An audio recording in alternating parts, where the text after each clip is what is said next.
last time we were here on March 7th, but what I have had benefit of now is a copy and review of the orders that Judge Murphy entered on February 9th, 2024, as well as February the 16th, 2024. So I did read all the motions. I likewise read all the authorities cited therein. So, Judge Wright, earlier we heard last year, there was also a C4 motion that I had filed. And Mr. Kevin said he would accept that, should accept with the motion to relinquish jurisdiction. Well, that's the motion to dismiss the 23 case, correct? Yes. Yeah, I got that. So again, I won't limit any side in either way. You can present whatever evidence, witnesses, or testimony you want. Just save your argument to the end, I guess, or if it's just your argument, you can tell me that. The first one I want to address is the defense motion to vacate the stay issued February 16, 2024, and or modify, allowing the defendant's motion to dismiss the charge of witness tampering to be resolved, and that would be in case number 23-10594, CF10A. So whenever you're ready, you may proceed.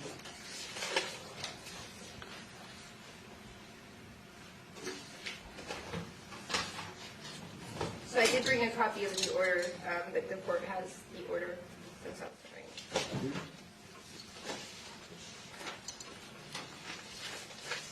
The state did file a response, and I'm actually just going to address their response.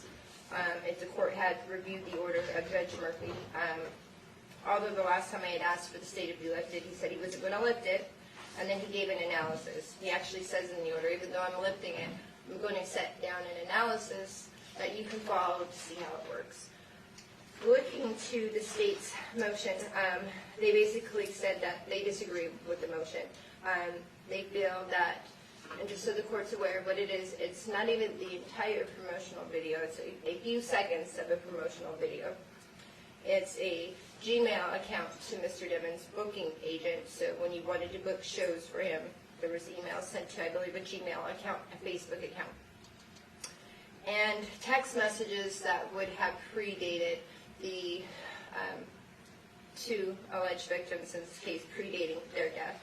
The state would like to argue in their motion that those few seconds of that video, those text messages somehow are materially helpful. That's the word that we need to focus on, materially helpful.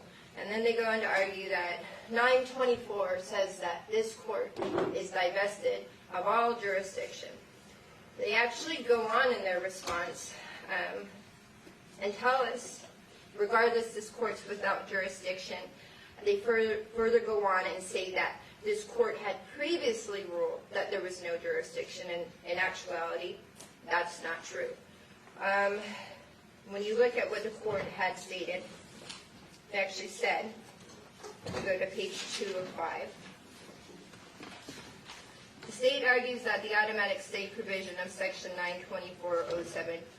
924.07(1) subsection 2 divests this court of jurisdiction, and the 4th District Court of Appeal now has sole jurisdiction over this entire case. Judge Murphy said this is incorrect. For some reason, the state now wants to tell you in this motion, page 10, that Judge Murphy agreed with them and said that he didn't have jurisdiction. But in fact, what he said, I have a copy for you guys if you want me to hand you an order. Okay. In fact, what he said is that when you're dealing with collateral materials, collateral to the subject matters up in appeal, so it's important to talk about, again, what's up in appeal, text messages, emails, all predating the deaths. They want to say that somehow these emails from 2018 and text messages from 2018 somehow knew in the future that there was going to be a trial in 2023, and somehow that these two kids were going to die. There's nothing like that in that video. There's nothing like that in those text messages. It's pretty black and white. I am asking the court to relinquish jurisdiction so we can address witness tampering. Witness tampering. This court has said several times that Mariah Hamilton had no legal obligation to attend trial. That is what 941 requires the state to prove in their account for witness tampering. So to now basically mislead the court and say, hey, but these text messages and this video, they prove what? That Mariah Hamilton was supposed to come to trial? Do they prove that she was legally summoned and required to come to trial? No, they don't prove anything. They don't even prove the homicide from the case that they're up on appeal with. The state goes on to quote 924 a little bit more, so I actually took the time and read through the different cases that were previously quoted. And I would turn the court to look at Bryant versus Blunt, coming out at 261 Southern 2nd, 847. I do have a copy of the court wants to see. Again, this was quoted in Judge Murphy's case. But what they go on is they talk about this material. And it goes on to talk about what the purpose of a stay is supposed to be. And they tell us in this case that the purpose is so the state is not irreparably harmed and that they don't have to proceed to trial without the material benefit of materially helpful evidence. Every piece of evidence right now that's up before the 4th DCA does not prove witness tampering. It would not be able to come in on the witness tampering. So to say, let's hold this up. Let's keep him sitting there. Hold this case up. Let Cortland Henry sit in jail for no other reason other than we had emails setting up a deposition. They haven't met their burden with the witness tampering judge. And that's what I'm asking this court to do, is to lift that stay. If you don't want to lift the entire stay, lift it as to my C4 motion. Let us proceed on the C4 motion. There are 4 counts that my client's being charged with. I'm only asking to be lifted and argue to count 1, which is witness tampering. So technically it would not even bring the case to finality for that matter. But nonetheless, it is in the court's discretion. I believe you do have a jurisdiction to make this ruling. One last thing, going to what we learned from Bryant versus Blunt, they analyzed what the stay is for. And they went a little bit further in this case to say, hey, looking at what 924 says, and it's supposed to protect, again, the state from having to proceed with evidence that's material. The evidence that's up on appeal right now would not even fall under the proscribes of 924. So there should be no stay. Nonetheless, as always, the state wants to delay this, and that would go up to why at this point we may have to entertain this bond issue. But I'll rest. Okay. Yes, sir. So, Judge, my recollection initially when we first asked for the stay with Judge Murphy, the defense agreed that these issues that were up on appeal were also material to the tampering case. But regardless of their position now, I point that out in point 9 of my response as to why these issues are material. Even though they predate the tampering, they serve as motive for why the defendant would reach out. Because, for example, in the Snapchat communications, one of the issues up on appeal is the fact that he said, I did that in response to being talked about the murder. Judge, I'm objecting to that. That issue is not up on appeal. That Snapchat message that he is referencing is after the deaths of the alleged victims. So he's... We're not part of the jury. One at a time. I'll let you respond to anything and everything you want to. Go ahead, sir. It also goes to his motive to engage in behavior of tampering, which also ties into the gang allegations, because there's a lot of discussions about the gang the gang activity in the various communications. Incentive or consciousness of guilt as to the underlying case, which would be the murder, and the materiality of the witnesses that are being involved, namely Mariah Hamilton. A lot of that stuff is discussed in those communications, in those emails, those issues that are up on appeal, which makes it relevant to the tampering charge. It's not an element, which I think is what Ms. Liberty is getting to, but in terms of evidence the state intends to introduce to support its claim as to why the defendant would tamper, it certainly has bearing there. Turning back towards the stay, I did point out in my motion that in paragraph 6, about what Judge Murphy had said could be permitted to proceed and what could not. But ultimately what governs 924.071 is whether the C4 motion would have a material effect upon the matters up on appeal, and clearly it would. So the court is governed by 924.071. The matter, this count is up on appeal, dealing with evidence relevant to it, and the C4 motion directly addresses that. So until the 4th DCA is done with their proceedings in the matter, this court is prohibited from hearing substantive matters as it relates to that. May I respond? Yes, ma'am. This seems like delay tactics, Judge. You could take Mr. Demon's entire phone going back to when he was born. They're still not going to be able to prove witness tampering. 941, 4 different elements. Mr. Griffiths wants to make us believe that somehow you could look at emails from 2019 and that gives you a state of mind. Like, my client's not psychic. He didn't know this was going to happen in 2023. He didn't know his friends were going to get killed. So them saying it's material is disingenuous, Judge. So I would ask that we let this stay. We proceed on the C4 motion, which is only to 1 count. There are still 3 other counts. We're not bringing this case to finality. I am just addressing the tampering, because on its face, they have not met their burden with the tampering, and they'll never meet their burden with the tampering.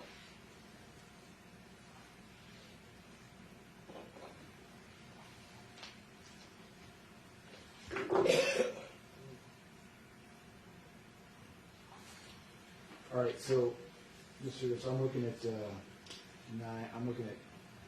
jury instruction 21.10, tampering with a witness, which is 914.22, subsection 1. That's what you charged Mr. Demings with in count 1. So what you're telling me is the state's position is that some of the evidence that is subject to the appeal that's currently in front of the 4th DCA is evidence that you would use not only in litigating the pending motion to dismiss, but you'd use it in the trial as well. Correct.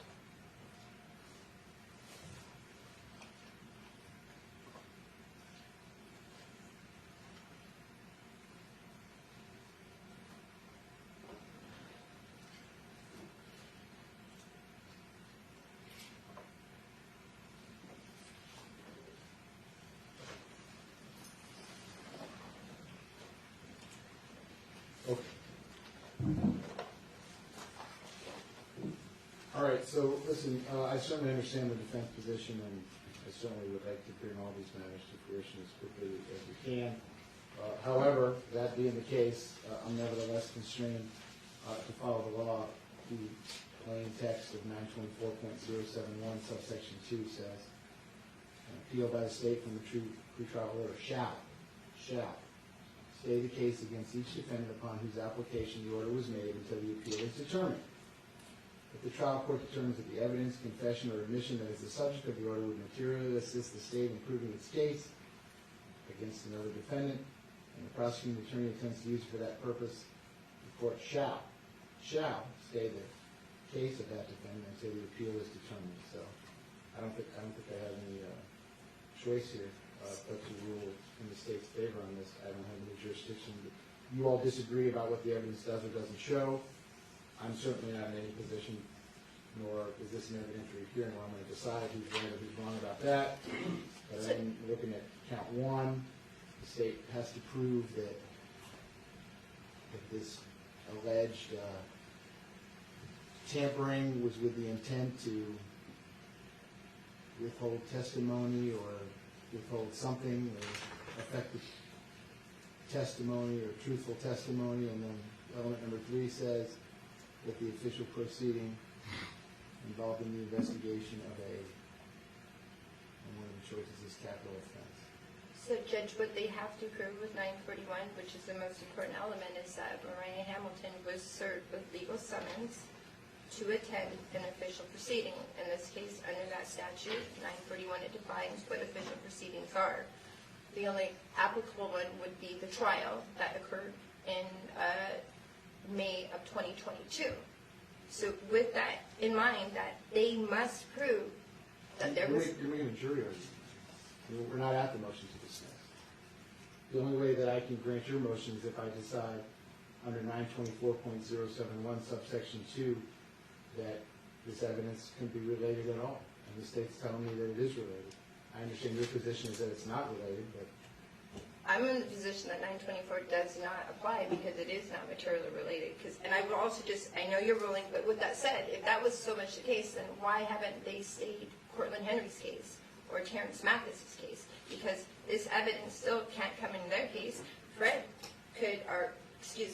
Cortland Henry's attorney could come and adopt my C4 motion and argue it himself. At this point, they have not moved to stay that case and say that evidence is so important. So why could that work with the co-defendant, but not with Mr. Demmons? Because there's no logic to it, Judge. I have no idea, nor do I have to decide which side's behaving logical or not, in my opinion.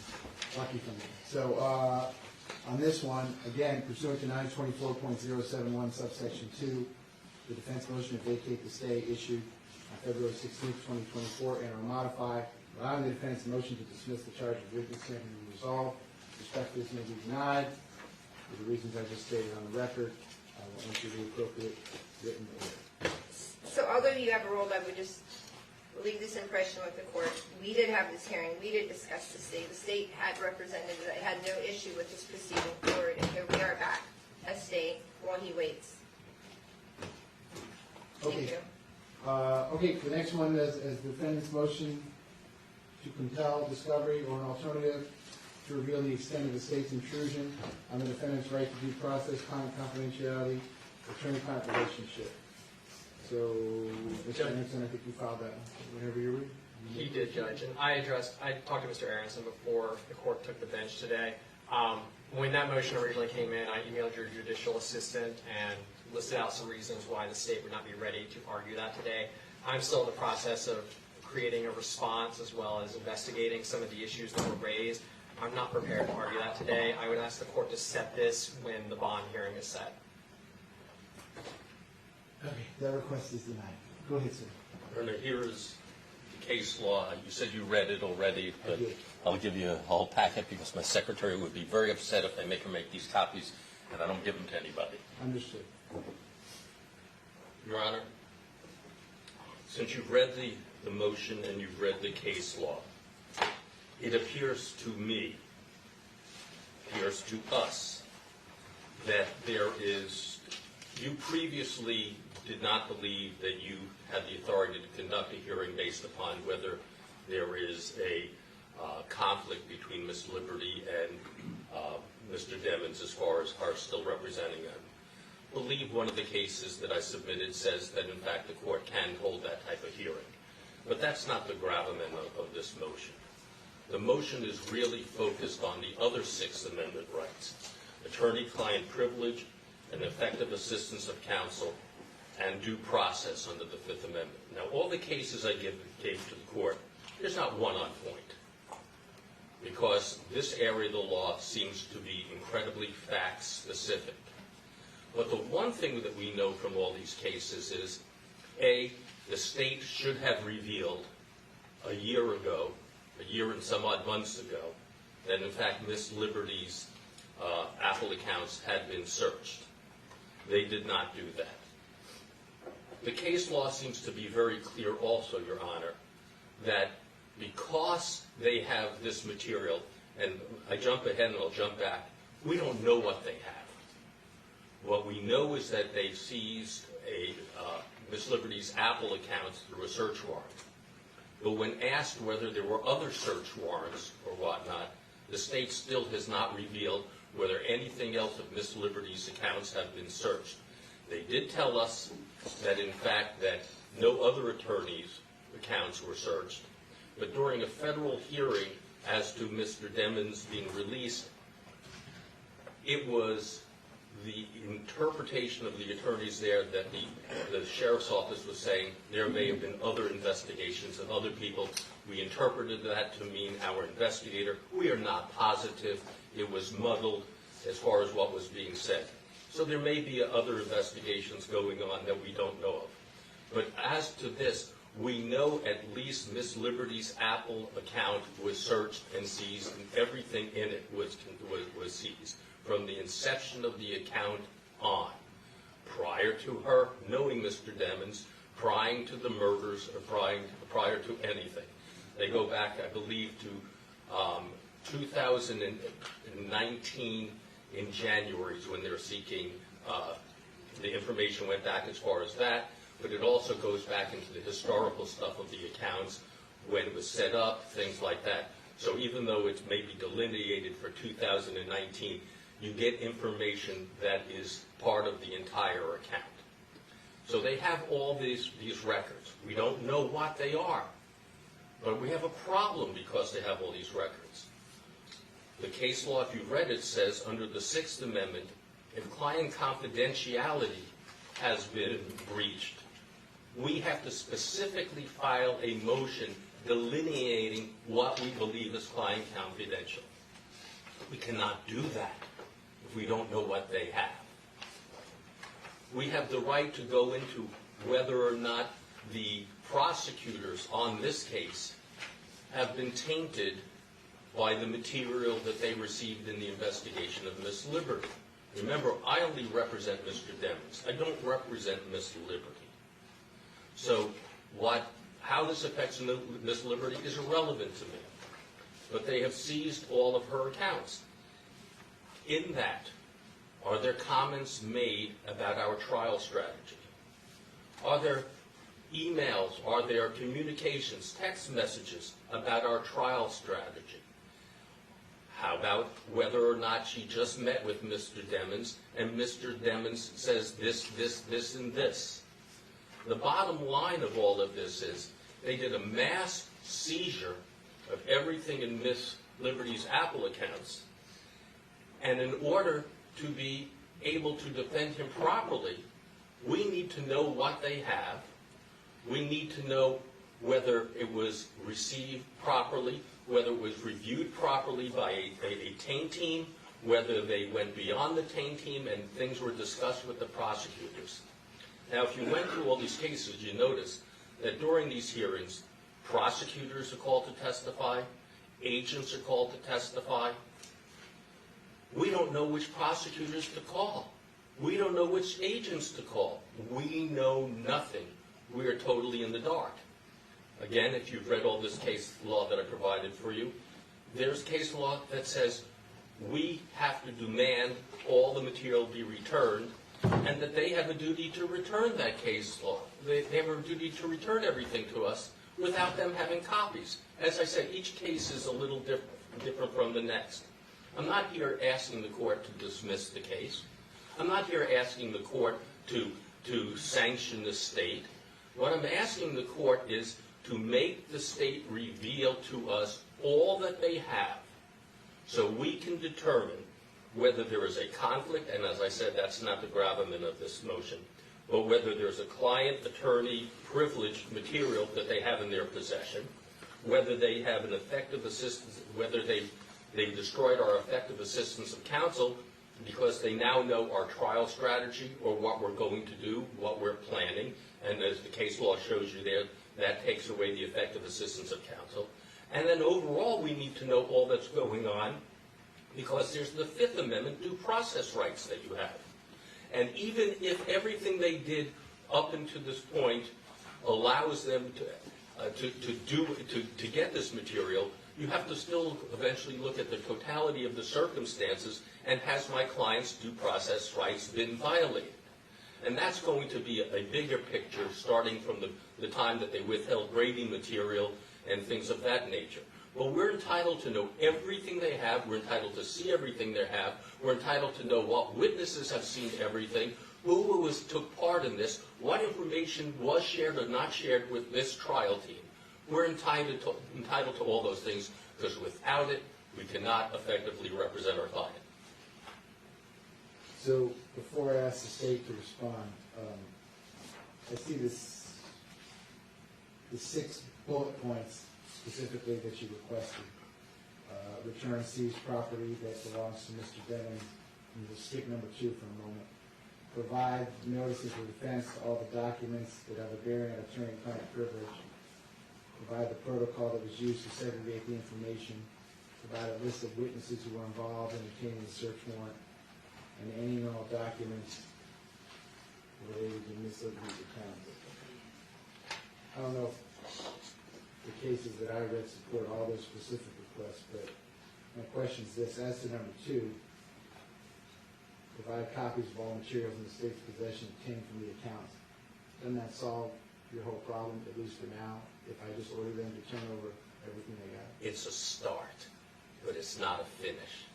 And the reason why it's not the finish, we still need to know whether this material was passed on to the trial team, whether they had a taint team. Those are things that we still need to know. So although, as I said, that's a start to order this all to be returned to us, or copies of all of this, it doesn't get us to every place we need to go. How, by just them turning it over to me, how do I know that this incredibly confidential piece of information wasn't seen by the taint team, called up Mr. Griffiths and said, God, you can't believe what we just discovered here. This will help you in the murder case. Here it is. We don't know that. I'm not accusing anybody, but the case law is pretty clear. We're entitled to find out if it was shared with these prosecutors. If there is such material, and again, I'll repeat what I talked to you about before, but there's literally sitting right over there.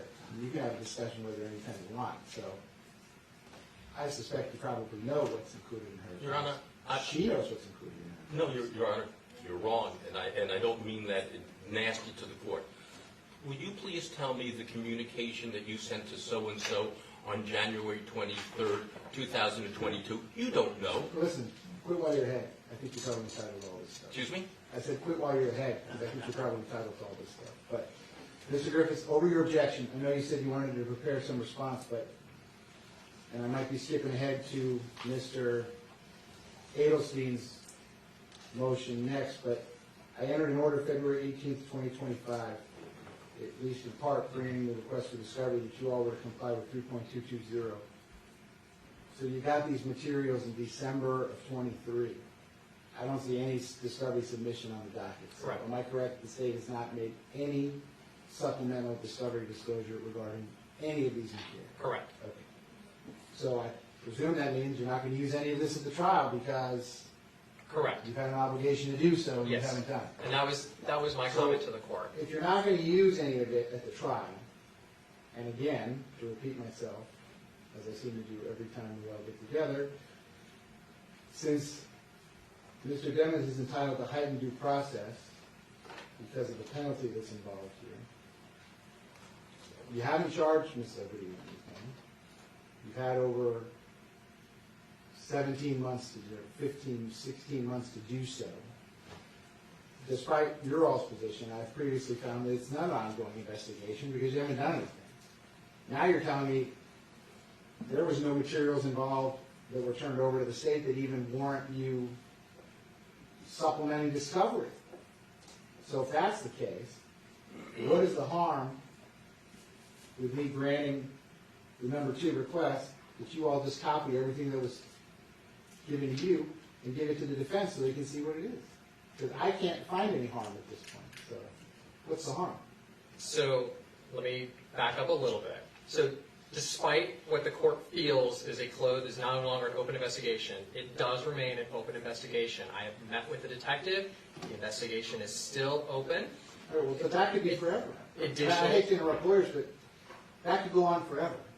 I can tell the court the case is actively being worked. Well, And that on, doesn't mean. and on top of that, well, because obviously I can't disclose to the court exactly what's going on. So what's the plan, sir, if you don't mind letting me in on this? Now that I've special ordered 750 jurors in September, are you all planning on arresting Ms. Liberty 10 days before the trial, sir? I can't disclose that at this point. Well, okay. So my finding over your objection and the way I'm going to proceed forward is that there is no ongoing investigation. So that's the way I see it. Go ahead to your next point. All right, Judge. Well, following up with that, let me find because I was working on a response. Criminal investigation is considered active as long as it's related to ongoing investigation with a reasonable good faith anticipation of securing an arrest or prosecution in the foreseeable future. There is no statute or regulation on how long a investigation remains open.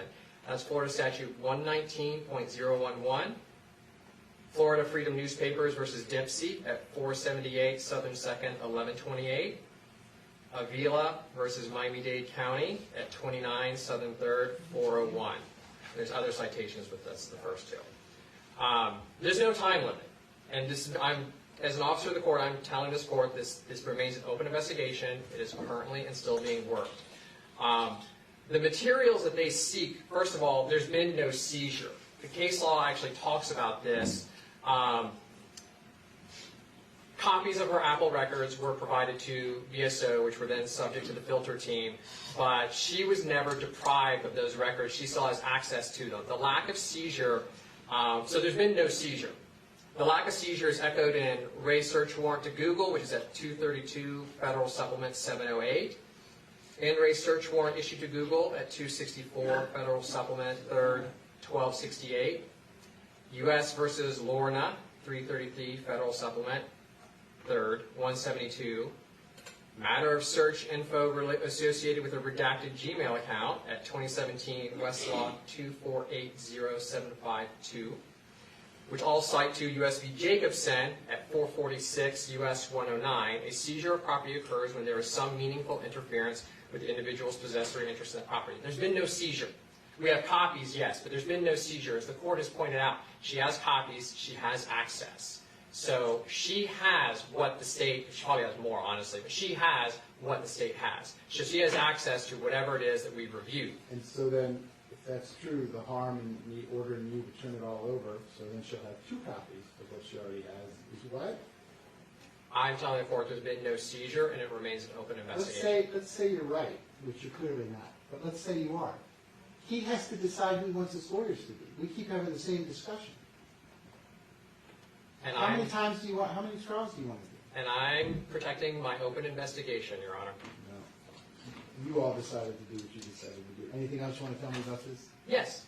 All right, go ahead. So, turning towards the points that were raised in Neal, which was in the defendant's motion, was evidence or is evidence going to be used at the trial directly or indirectly produced from the intrusion? No, we're not using anything. That's the subject of Mr. Adelstein's motion. We're not using anything.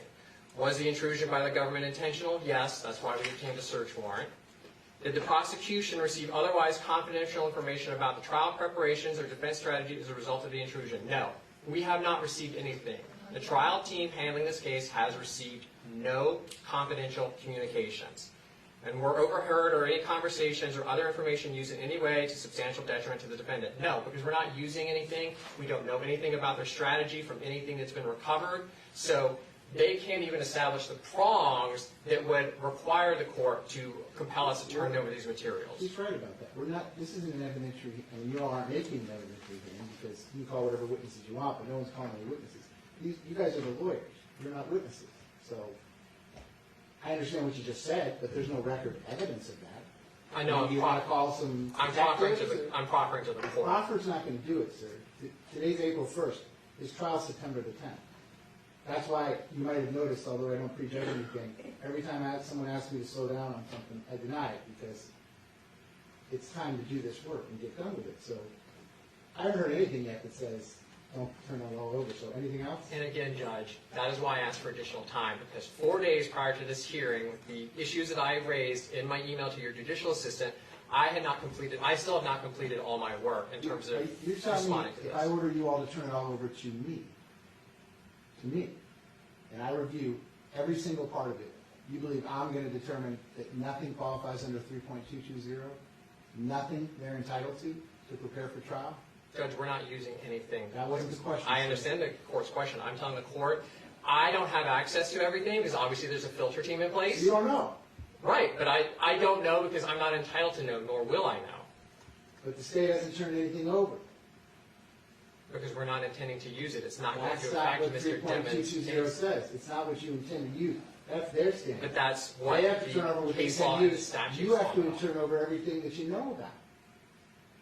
If it intends to be used at trial or it has any material bearing. And based upon what we are aware of and what has been turned over, it is not. Okay. Anything else on that issue? One moment. Okay. Yeah. All right, Judge. I'm sorry. The one other issue, which is the other reason we asked for it, is BSO was not noticed of this hearing. They are the investigators in this case. They are the ones in material possession of these documents. They're the ones that actually know more about the investigation than we do. And I feel they have a right to be heard as well because in some of my initial research, when I was looking at things like public records requests, the lawsuits always involve the sheriff's office This versus isn't the a public defendant. records I request understand, lawsuit, sir. but I believe that our sheriff's office also has standing. You're 3 for 3. I don't agree with anything you said. Anything else? Judge, again, I still haven't had an opportunity to fully address the motion, which is why I was asking for additional time. Okay, over your objection. So, the defendant's motion to compel discovery, or an alternative, a motion to reveal the extent of the state's intrusion on the defendant's right to due process, client confidentiality, attorney-client relationship is going to be granted in part and denied in part, as follows.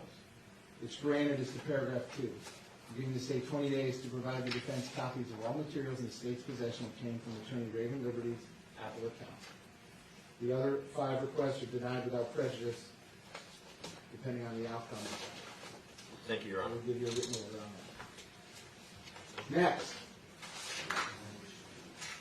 The defense motion to exclude and impose sanctions. Mr. Adelstein, that's your case. That's your motion, sir. Go ahead. Based upon Your Honor's ruling just now, and the state's representation, this is moot as far as excluding evidence. However, I do ask the court to understand that the state ignored your order. Well, they're telling me that they have nothing to compel under this. I get, You know, I mean, if I got a lawyer sitting in front of me in a death penalty case that tells me something and it turns out to be completely wrong, that lawyer's going to have a large problem. fair enough, They're going to have a large. fair enough. Based upon that, What do you want to do with this motion, sir? we will withdraw it at this time, Okay. without prejudice. So the defense motion to exclude and impose sanctions that was filed March 25th, 2025 is going to be withdrawn in open court. I'll make no ruling on it. Fair enough. Next. This is the second motion for pretrial release, so that requires an Arthur hearing, so I have to give you a date for an Arthur hearing. So did Mr. Demons ever have an Arthur hearing? He did, And which judge was that in? Judge Murphy, and there is an order dated,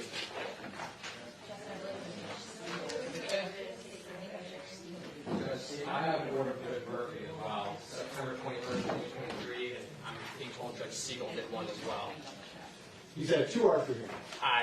I can't say for Siegel, I have the order from Judge Murphy. One regarding COVID, so Brad Cohen had filed a motion. I saw that for medical reasons, but that probably wasn't really an Arthur hearing. Yeah, there was not one. So who did the actual Arthur hearing? Judge Murphy, after the mistrial, there was one argued, I believe, by Mr. Aaron. And we didn't present evidence, we basically relied upon the mistrial. What's the name? Well, the trial transcript would be the... That would be the evidence. Right. Well, I'd let these sides present whatever additional evidence they want, but if someone wants to get me the trial transcript, I'll read it before we do it, and then I'll let the side present whatever additional evidence, witnesses, or testimony they want. There's certainly, Mr. Jones would be entitled to do that. I think at this point, he has to prove a change in circumstances, does he not? So, So, Judge, when I put it to a note, there's the 2 prongs, that's kind of rely on it. There is the proof, evident, and doubt, but that's not where the inquiry stops. It says, yes, if the state can go ahead and prove that, that's fine, but there's a second step to that, and that's appropriateness. And that was the yeah, then problem. I can exercise my discretion. So are you stipulating that the proof of guilt is evident and the presumption is great? And you just want me to have a hearing on part 2? Or you want me to have a hearing on the whole thing? I'll give you as much time as you need. All right, so we'll proceed by all of Okay. So let me handle the other matter. Just pause on that, and I'm going to give you a date. I'll check with everyone's schedule. And I'll give you a date. You tell me how much time you need, and we'll do that. So, Just can I inquire one thing, so the entire trial transcript you want printed, so I can get it printed and deliver them? that would be great. If someone just wants to put it on a thumb drive, I it doesn't have to be think printed. we have an electronic copy that we can supply to the court. Thank you, Mr. And We they- do, it's just broken, it's obviously voluminous, broken up into days and witnesses and all that. That's fine. It's Just make sure whatever, I will read before the hearing, whatever either side wants me to see ahead of time, just make sure the other side has a copy of whatever it is that you send me, and then I'll let you introduce whatever additional evidence, witnesses, or testimony you want, and then, as Ms. Liberty correctly points out, I have to make a determination as to proof of evidence presumption grade, and then number 2, even if I were to do so, I have to make a determination as to whether it's an appropriate exercise of my discretion to grant a bond in the case. So I'll be happy to read whatever you need me to read ahead of time. So just pause on that for a second for the date. Let me go back to the one matter that was left over from the last time, the defendant's motion for order to show cause by the state shall not being found in contempt for the ongoing willful flagrant violation of the court orders. I read that. I likewise read the state's response. I likewise, what I didn't have the benefit of last time, was read the two orders that were previously entered by Judge Murphy, February 9th, 2024, February 16th, 2024.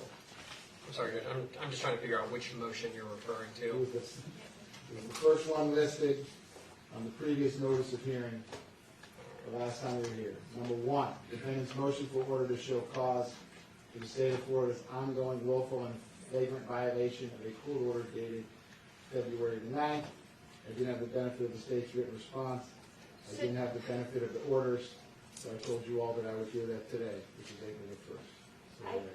I think we kind of worked most of this out. We did, I think the crux of my complaint with that motion that day was setting depositions, and Mr. Griffiths gave me a whole plethora of depositions. Somebody is in my office today actually setting up notice of depots. So my issue, we resolved, Judge. Okay, so is this one going to be withdrawn in open court as well? Is this over you on file? Yes, Judge. Okay. Yes.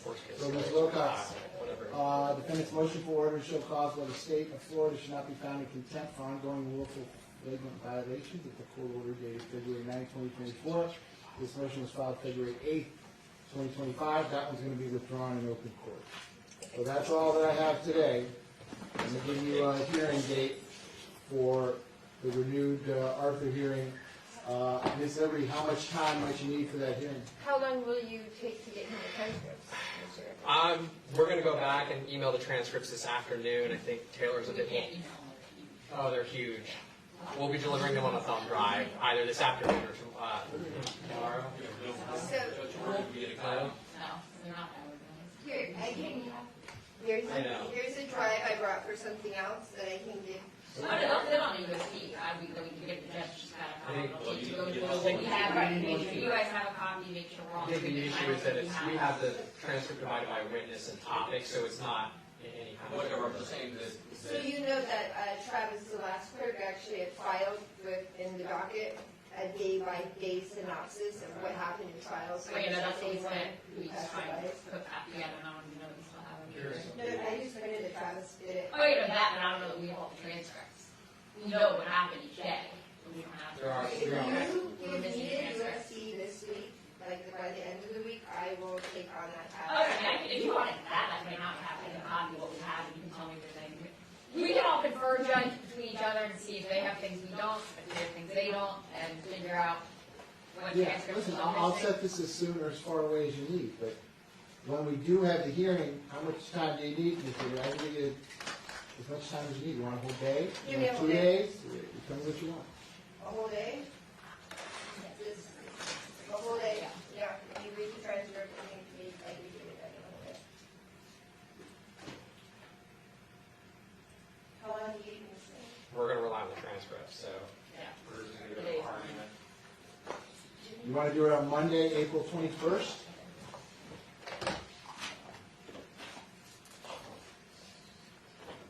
It's right after Sunday. I am. That's right after. We're both That's Ms. Easter Collins and Sunday. I are out that day. About the week. Oh, you're out the whole week. It's Easter Sunday, is right after Sunday. That's the 20th, I think. We're all like, yeah, Monday evening. You want to do it on, hold on.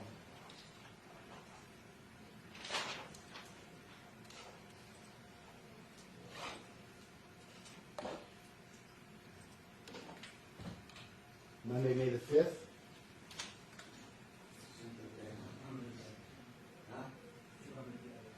I could start at like 10:30 that day, just because I have a lengthy change of plea that morning with multiple Is victims. Tuesday, May 6th better?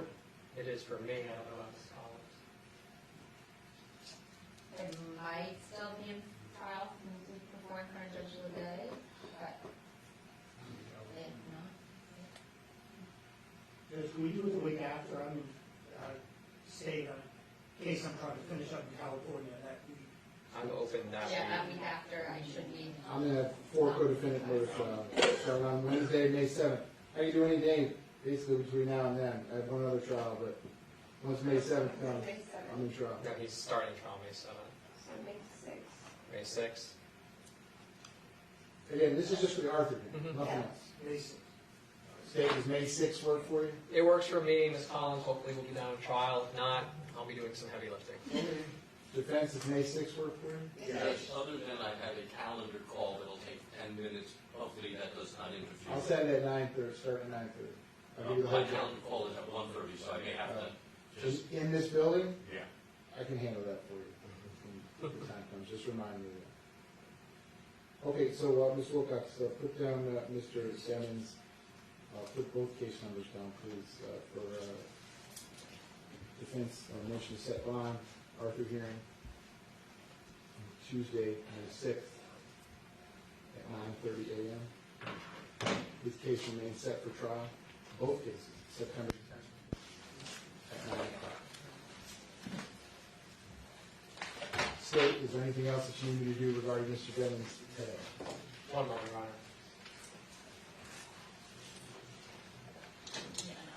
You have nothing wrong. Defense, anything else you need me to do regarding Mr. Devon's today? Your Honor, thank you very much. Ms. Wilcox, is that otherwise conclude FT for this afternoon? So then it is FT, is otherwise going to be in recess until tomorrow, which is Wednesday, April the 2nd, at 8:45. Okay, good rest of your afternoon. We'll make sure, we'll look at it, make sure you're in agreement that. The transcript is really, yes. They're not large files. And I want to make sure, You have all the trial transcripts that we have. she has my whole file, all the transcripts. And that would be for Henry's phone. All right, well, yes, that's exactly what Fred got, and then she'll leave tomorrow, she'll have the other to me. And we'll work on that. You said it's not in order. I mean, and then.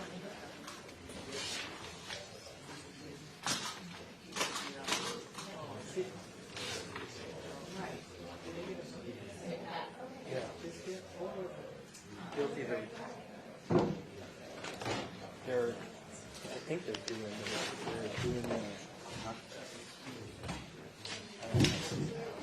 they decided he's an official offender. The new thing.